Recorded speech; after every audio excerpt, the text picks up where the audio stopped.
मां आहियां तव्हांजो दोस्त एडवोकेट हातिम अली सोलंकी।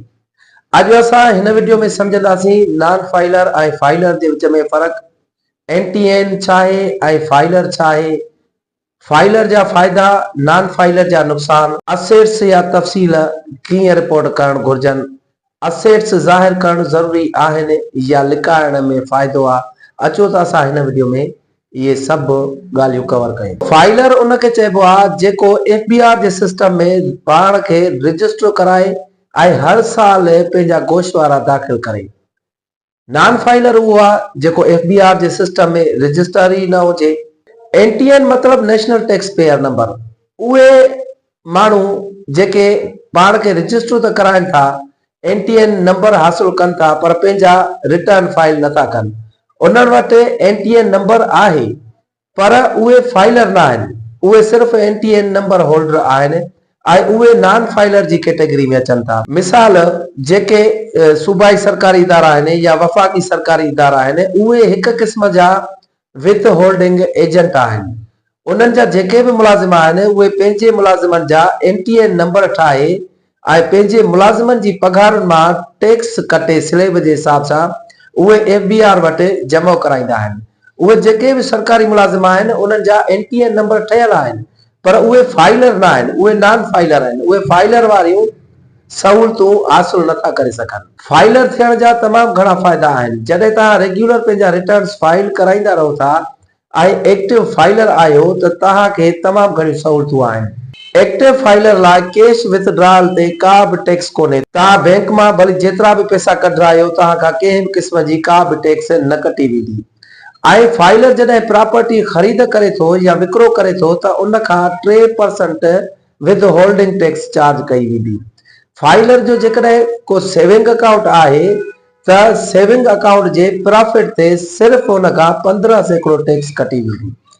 जॾहिं त नॉन फाइलर लाइ इहे सहूलियतूं मुयसर न आहिनि। नॉन फाइलर जॾहिं बैंक मां पैसा कढाईंदो त हुन खां लख ते 600 रुपया कटिया वेंदा। जॾहिं प्रॉपर्टी ख़रीद कंदो त 12% टैक्स अदा कंदो ऐं जॾहिं प्रॉपर्टी विकिरो कंदो त 10% विद होल्डिंग टैक्स अदा कंदो। उन खां अलावा जेकॾहिं नॉन फाइलर जो को सेविंग अकाउंट आहे त उन जे सेविंग अकाउंट जे प्रॉफिट ते हुन खां 35% टैक्स कटी वेंदी।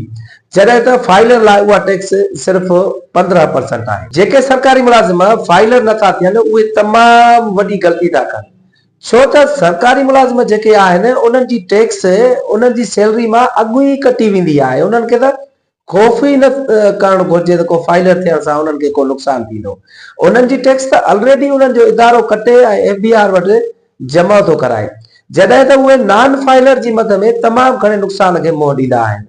नॉन फाइलर जी मद में जॾहिं उहे कैश विथड्रॉ कराईंदा त लख ते 600 रुपया विद होल्डिंग टैक्स भरींदा, जेका फुज़ूल आहे।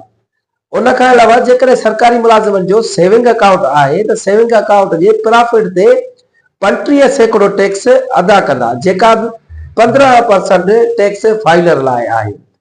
जॾहिं नॉन फाइलर प्रॉपर्टी ख़रीद या फरोख्त कंदो त उन ते बि ॻरी टैक्स भरींदो। सरकारी मुलाज़िम जी जेका टैक्स ठहे थी स्लेब जे हिसाब सां उहा त हुननि जो इदारो ऑलरेडी कटे थो छॾे। हुननि जो सिर्फ़ थोरो ख़र्च आहे जेका रिटर्न्स हर साल सबमिट कराए पाण खे एक्टिव रखंदा ऐं हुन टैक्स खां बची सघंदा। सरकारी मुलाज़िमनि खे शायदि इहो वहम आहे त जॾहिं असां एफबीआर जे सिस्टम में पाण खे रजिस्टर कराईंदासीं या गोशवारा सबमिट कराईंदासीं त एफबीआर असांजा असास ॾिसी असांजे पोयां पइजी वेंदी ऐं असां नुक़सान में वेंदासीं। ईअं बिल्कुलु बि न आहे। इहो हिकिड़ो वहम आहे। असास जेके आहिनि उहे असास तव्हांजा ई आहिनि, उहे एफबीआर जा न आहिनि। चाहे उहे असास लख रुपए जा हुजनि या 10 करोड़ जा हुजनि, उन्हनि ते कंहिं बि क़िस्म जी टैक्स न आहे। हा, जेकॾहिं उन्हनि असासनि मां का इनकम जनरेट थिए थी त उन इनकम ते टैक्स आहे। मिसाल 1 करोड़ जी का तव्हां वटि प्रॉपर्टी आहे, 1 करोड़ जी प्रॉपर्टी मां तव्हां 5 लख रुपया रेंट कलेक्ट कयो था साल ते। जेका तव्हां रेंट कलेक्ट कई उन रेंट ते टैक्स आहे ऐं उन रेंट जी कलेक्शन जो जेको ख़र्च आहे उहो कटे करे नेट रेंट ते उहा टैक्स हूंदी। बाक़ी जेकॾहिं तव्हांजी करोड़ जी प्रॉपर्टी आहे उहा का बि इनकम जनरेट नथी करे त उन ते कंहिं क़िस्म जी टैक्स न आहे। कुझु माण्हुनि जो इहो ख़्यालु आहे त असां पंहिंजा असासा एफबीआर खां लिकायूं त जीअं टैक्स खां बची सघूं। इहो बि हिकिड़ो वॾो वहम आहे। जॾहिं तव्हां एफबीआर जे सिस्टम में फाइलर नथा थियो ऐं जेके तव्हांजा असेट्स आहिनि उहे सभु तव्हांजा असेट्स जेके आहिनि उहे ब्लैक मनी तौरु काउंट थींदा, छो त उहे एफबीआर जे सिस्टम में रजिस्टर्ड न आहिनि। पर जेकॾहिं तव्हांजा असेट्स जेके बि आहिनि बराबरि उहे एफबीआर जे सिस्टम में शो थियल आहिनि त उहे तव्हां लाइ फ़ाइदेमंद आहिनि, नुक़सानकार न आहिनि। असां सां तव्हांजा आहिनि, असां सां एफबीआर जा न आहिनि जो सुभाणे तव्हांजा असां सां खणी ईंदी। एग्रीकल्चर जेकॾहिं इनकम आहे त एग्रीकल्चर इनकम सां एफबीआर जो को बि वास्तो न आहे, इहो सूबाई मामिलो आहे। एग्रीकल्चर इनकम जी जेका टैक्स आहे उहा सूबाई इदारो कलेक्ट कंदो आहे, जेके सिंध बोर्ड ऑफ रेवेन्यू चयो वेंदो आहे। ॿियो सरकारी मुलाज़िम दोस्तनि खे इहो वहम आहे त जेकॾहिं असां पंहिंजा असास ज़ाहिर कंदासीं त सुभाणे असां खां पुछा थींदी त तव्हां सरकारी मुलाज़िम आहियो, तव्हांजी सैलरी हेतिरी आहे, तव्हां वटि असेट्स केॾां आया। ॾिसो दोस्तो, सरकारी मुलाज़िम थियण लाइ क्वालिफिकेशन शर्त हूंदो आहे, ग़रीब या अमीर जो शर्त न आहे हूंदो। ईअं न आहे त ग़रीब ई सिर्फ़ु सरकारी नौकरी हासिल करे सघे थो, अमीर सरकारी नौकरी हासिल नथो करे सघे। सरकारी मुलाज़िम त को आहे, पर जेकॾहिं हुनजा जेके असेट्स आहिनि उन्हनि जो तालुक़ु हुनजे ख़ानदान सां आहे, थी सघे थो हुनजी इनहेरिटेड प्रॉपर्टी हुजे या उहे असेट्स जेके हुन 20 साल अॻु ख़रीद कया हुजनि उन्हनि जो वैल्यू हींअर वधी वियो, इन करे हुन वटि वधीक पैसा अची विया। त इन में घबराइण जी का बि ॻाल्हि कोन्हे त सरकारी मुलाज़िम जेकॾहिं पंहिंजा असासा वधीक ज़ाहिर कंदो त सुभाणे एफबीआर तरफ़ां ऑब्जेक्शन लॻंदो, ईअं बिल्कुल बि न आहे। हा, जेकॾहिं सरकारी मुलाज़िम पहिरें भेरे रिटर्न फाइल कया ऐं उन में पंहिंजा असासा ज़ाहिर न कया ऐं ॿिए साल हुन रिटर्न फाइल कया जंहिंमें हुन पंहिंजा असेट्स ज़ाहिर कया त पोइ एफबीआर जी पकड़ में अची वेंदो, छो त पोइ एफबीआर जो सिस्टम इहो कंसीडर कंदो त जेके असेट्स वधिया आहिनि 10-20 लख जा उहे हिन साल वधिया आहिनि, उहे हिन वटि प्रीवियस ईयर इहे असेट्स हुया ई कोन, इन करे हाणे उन्हनि जो हिसाब ॾिए ऐं उन्हनि ते टैक्स ॾिए। इन करे बहितर इहो आहे त जॾहिं तव्हां पहिरियों भेरो रिटर्न फाइल करायो था त उन वक़्तु पंहिंजे समूरनि असासनि जी तफ़सील तव्हां पंहिंजे वकील या टैक्स प्रैक्टिशनर खे ॾियो त जीअं उहो उन सिस्टम में रिपोर्ट करे सघे। जेके कारोबारी हज़रात आहिनि उहे नॉन फाइलर आहिनि। कारोबारी हज़रात तमामु वॾे नुक़सान खे मोहताज आहिनि।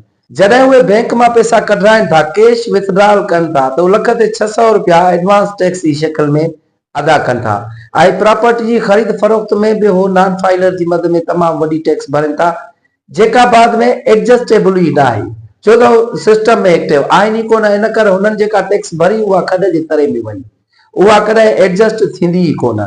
पर जेकॾहिं एफबीआर जे सिस्टम में फाइलर हुजनि हा त उहा जेका टैक्स हुननि भरी आहे, जेका विथ होल्डिंग टैक्स, उहा हुनजे सालियाना गोशवारनि में दाख़िल थिए हा ऐं जेका हुननि ते टैक्स ठहे हा उहा हुन में एडजस्ट थी वञे हा। अक्सर माण्हुनि खे इहो वहम आहे त असां नॉन फाइलर ऐं टैक्स अदा नथा कयूं।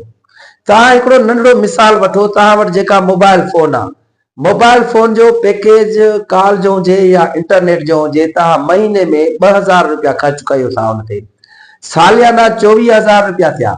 24,000 रुपया मोबाइल जे बैलेंस या पैकेज जी मद में तव्हां जेके ख़र्च कयो था उन्हनि ते 4,000 रुपया विद होल्डिंग टैक्स तव्हां अदा था कयो, भली तव्हां फाइलर हुजो नॉन फाइलर हुजो। पर जॾहिं तव्हां फाइलर थींदव त इहा टैक्स तव्हांजी एडजस्ट थी वेंदी ऐं जेकॾहिं तव्हां नॉन फाइलर आहियो त इहा टैक्स खॾे तरे में वई, इन टैक्स जो को हिसाब ई न आहे। दोस्तो, नॉन फाइलर जा तमामु घणा नुक़सान आहिनि, इन करे फाइलर थियणु घुर्जे। फाइलर थियण लाइ इहो इंतहाई ज़रूरी आहे त तव्हां कंहिं तजुर्बेकार टैक्स कंसल्टेंट सां राब्तो कयो, जीअं उहो तव्हांजी सही रहनुमाई करे सघे ऐं तव्हांजी सही टैक्स प्लानिंग करे सघे, तव्हांजा सही रिटर्न्स फाइल करे सघे। मां टैक्स जूं सर्विसिस प्रोवाइड कयां थो। हिन वीडियो जी स्क्रीन ते मुंहिंजो व्हाट्सएप नंबर हली रहियो आहे। को बि दोस्त जेकॾहिं टैक्स बाबति का बि इंफॉर्मेशन वठणु चाहे या फाइलर बाबति वधीक ॼाण हासिल करणु चाहे या फाइलर थियणु चाहे त मुंहिंजे हिन व्हाट्सएप नंबर ते राब्तो करे सघे थो।